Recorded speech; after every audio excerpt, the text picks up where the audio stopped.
Muy buenos días, niñas del séptimo básico. Espero que se encuentren muy bien. Hoy día vamos a desarrollar la clase de biología, la número uno. Recuerden que ustedes también trabajaron con su guía, que está referida al mismo tema, células y microorganismos. El objetivo de esta clase es reconocer las características de los microorganismos a partir del concepto célula. Entonces, lo primero que tenemos que ver es qué diferencia hay entre lo vivo y lo no vivo. Veamos un cuadro sinóptico que nos ayudará en el desarrollo de la clase. ¿Ya? Entonces, acá, ¿qué tenemos? A los seres vivos e inertes, va a ser una comparación, seres vivos, ¿no es cierto? Y lo inerte, lo que no tiene vida. Va a depender de la naturaleza de estos componentes para saber, ¿no es cierto?, si, para clasificarlo mejor dicho, si son seres vivos o son seres inertes. Los seres vivos tienen varias características, entre ellas nacen, ¿no es cierto?, se crecen, se reproducen y mueren. Aparte hay otras características. Y ahí están incluidos los animales, las plantas, los hongos, las bacterias, etc. Y los seres inertes se caracterizan porque no tienen vida. Por eso no nacen, no crecen, no se reproducen, no mueren, etc. Hay seres inertes naturales, ¿ya? Son parte de la naturaleza, como los ríos, las montañas, las rocas, los astros, el sol, etc. Y artificiales, que son hechos por el hombre. Las casas, las mesas, las sillas, los coches, etc. Todo lo que haga el hombre. ¿Ya? Entonces tenemos una idea más o menos clara de lo que es algo inerte y algo que no es cierto que tiene que ver con los seres vivos, con la vida. ¿Ya? La variedad de seres vivos es múltiple, ¿cierto? Hay una gran biodiversidad que se llama, desde los microorganismos más simples hasta los animales de los vertebrados más complejos. ¿Y de qué están formados los seres vivos? Pues eso es lo primero que tenemos que entender. Por supuesto, ¿no es cierto? Como vemos acá, el de la célula. La célula es la unidad básica de todos los seres vivos. O sea, para ser considerado ser vivo, tenemos que, o tiene que estar formado ese individuo por una célula. A lo menos una célula. Hay que partir de aquí. Entonces, las células son las unidades más pequeñas dotadas de vida propia. Ya, y como tienen vida propia, perdón, son capaces de nutrirse, como dijimos, reproducirse, relacionarse, moverse en algunos casos, etcétera. Hacer muchas funciones.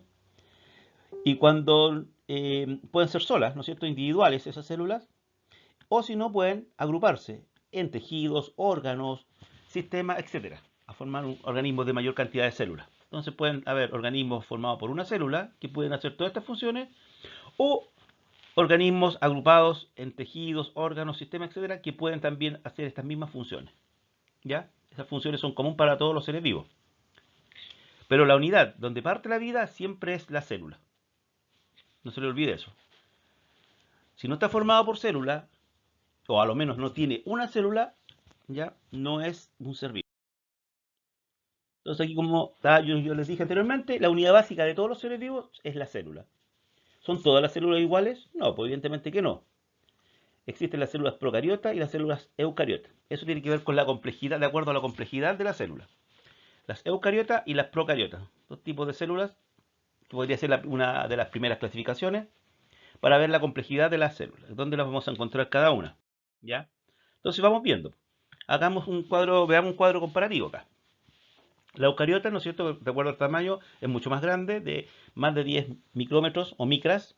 Las procariotas son mucho más pequeñas, menos de 10 micrómetros o micras. Las eucariotas tienen núcleo ya celular, tienen mitocondria, tienen cloroplastos, vacuolas, citoesqueleto, etc. Son mucho más complejas. Las procariotas son mucho más simples, no tienen muchos, podríamos decir, organelos. El modo de vida pueden ser, como las eucariotas, pueden ser organismos unicelulares o pluricelulares. En cambio, las procariotas son solamente organismos unicelulares, ya que se pueden estar formados por una célula, pero pueden vivir solo, ¿no es cierto?, independiente y que sea una célula. Y el tipo de reproducción, en el caso de la eucariota, puede ser sexual y asexual. Y en la procariota solamente asexual. ¿Ya? Entonces ahí tenemos algunas diferencias bien amplias. Hay muchas más, pero para que vamos entendiendo la diferencia entre eucariota y procariota. Eucariota mucho más compleja, procariota mucho más simple. ¿Ya? Ustedes se pueden apoyar por la página 107 y 108 del libro, ya, para ver estas diferencias también y hacer notar algunas otras que a lo mejor no estaban acá en la tabla. ¿Ya? Vemos acá la diferencia. La procariota tiene pared celular, la eucariota no. Veamos viendo, esto es la procariota. En este caso, hay eucariotas que tienen pared celular. ¿Ya? Tiene una cápsula que no nos encontramos acá. Tiene un flagelo o cilios a veces también, que no lo encontramos acá, o por lo menos en el dibujo. No tiene núcleo, tiene un nucleoide. ¿Ya? Ahí está, nucleoide, no tiene núcleo. En cambio, la célula eucariota tiene núcleo definido, bien definido, bien demarcado, delimitado, y adentro tiene un nucleolo más pequeño. Tiene ribosomas, ¿ya? La eucariota también tiene ribosomas, ¿eh? Ahí tenemos una semejanza. Tiene membrana plasmática también, al igual que la eucariota, tiene membrana plasmática. ¿Se dan cuenta entonces? Esta célula procariota es mucho más simple, además que puede vivir, ¿no es cierto?, por sí sola. En cambio, las eucariotas es más complejo, son más complejas, a pesar que también existen eucariotas unicelulares. ¿Ya? La principal diferencia entre una eucariota y una procariota es la pared celular, la pared externa que protege. Ya, como la procariota está directamente relacionada con el ambiente, entonces por lo tanto necesita una pared rígida, fuerte. En cambio las células eucariota, como están, se juntan con otras para formar multicelulares, no es necesario que tenga una pared celular, exceptuando las células vegetales. ¿Ya? Acá entonces tenemos tipos de eucariotas. Como yo les decía, existen eucariota animal y vegetal. ¿Ya? Entonces vamos a ver la diferencia nomás. Por ejemplo, la animal tiene centriolos, la vegetal no tiene centriolo. La vegetal tiene cloroplasto, la animal no tiene cloroplasto. La vegetal tiene pared celular, la animal no tiene pared celular, tiene solamente esta membrana. Ojo, la vegetal también tiene membrana, por si acaso, acá está, también tiene membrana. Y la otra diferente, que la vegetal tiene una gran vacuola que se llena de agua, una vacuola llena de agua, ¿ya? Lo que no encontramos, o si encontramos son muy pequeñas, es la célula animal. ¿Ambas tienen núcleo? Sí, ambas tienen núcleo. Ambas tienen, ¿no es cierto?, un núcleo definido. ¿Ya? Porque ahí está el material genético, hereditario, lo que va a ser traspasado, a las células hijas. ¿Ya? ¿Ambas tienen citoplasma? Sí, citoplasma, donde están los organelos. Citoplasma y los organelos son los mismos, ¿se dan cuenta? Cloroplasto y otros organelos semejantes. ¿Sí? Lo que cambia es que con los organelos, que la vegetal tiene cloroplasto y la animal no. La cloroplasto contiene clorofila, que es el pigmento verde que le da la coloración a las plantas. Cuando estábamos hablando cuántos tipos de células existen, entonces dijimos muchos. ¿Ve? Ahí tenemos bacterias como bastones que se llaman bacilos. ¿Se dan cuenta? Hay diferentes formas, pero aquí la más común de las bacterias son los bacilos, del reino Monera, acuérdense. Cuando estuvimos en quinto, el reino Monera. Acá tenemos organismos que viven en el agua, ya en un medio acuoso, puede ser agua estancada, incluso se llaman protozoos.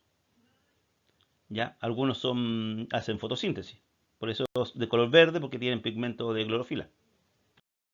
¿Ya? Acá tenemos otro protozoo, muy conocido, se llama Paramecium, se ha estudiado mucho. ¿Ya? Y fíjense que se mueve con unos pequeños pelitos ahí que hay ahí, se mueven como si fueran remos en el medio acuoso donde se va a encontrar. Ese se llama Paramecium. Acá tenemos otro tipo de protozoo, muy parecido al espermio. Se dan cuenta, tiene una colita, un flagelo que se le llama, y ese flagelo le permite nadar en el medio acuoso. Eso se llama euglena, ese protozoo, la euglena. ¿Ya? Acá tenemos otro tipo de organismo unicelular. Estos son ya procariotes, perdón, eucariotes. Son eucariotas, células eucariotas. Miren cómo se multiplican rápidamente. Están multiplicando ahí. Reproducción asexual. Eso se llama yemación. Estas células eucariotas son células de hongos. Y son hongos unicelulares.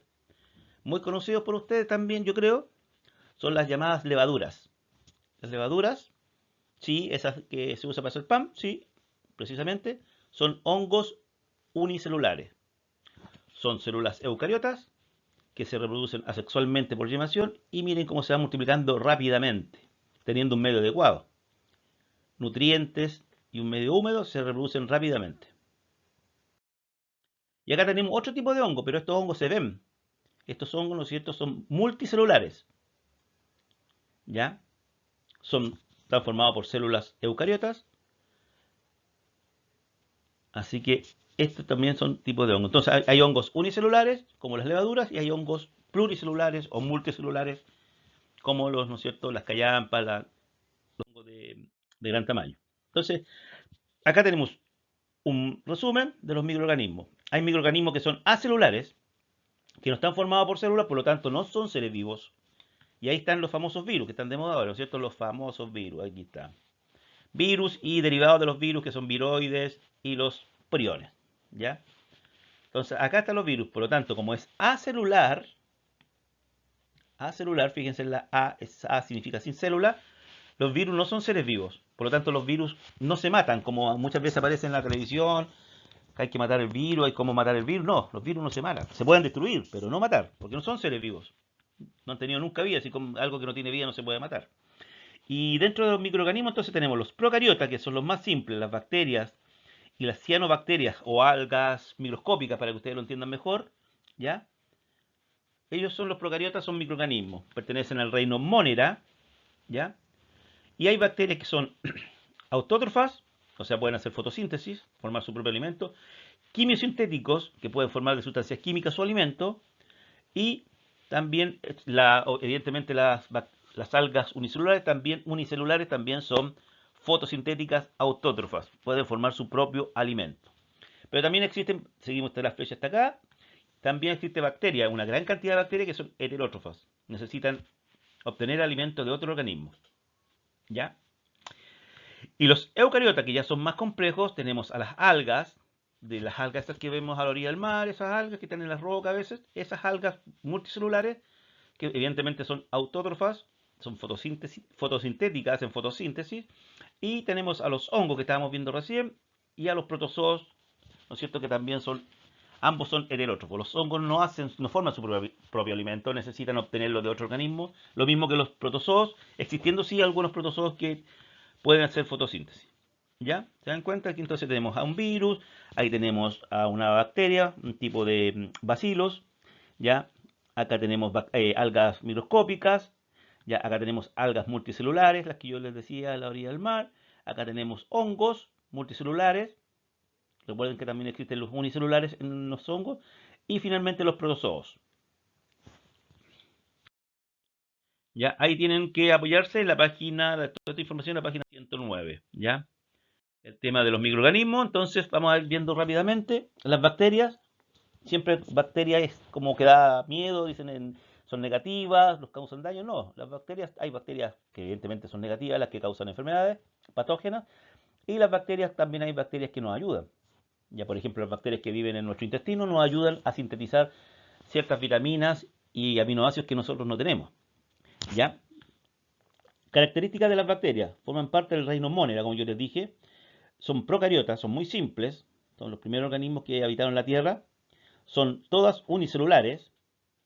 Ya habitan en todos los ambientes. Y cuando yo le digo en todos los ambientes, es en todos los ambientes, desde las bajas temperaturas hasta las altas temperaturas. Y se reproducen asexualmente por un proceso que se llama bipartición. Tenemos la célula, se divide en dos y tenemos dos nuevas células. Eso lo hace muy rápidamente. Formas que presentan las bacterias. Existen, como yo les dije, los bastoncitos alargados se llaman bacilos. También hay bacterias redondas que se llaman cocos y hay otras que en forma de espirales, ya que se llaman espirilos. Pero hay otros diferentes tipos, hay una gran variedad de formas. Yo estoy dándole acá los más simples, los más conocidos.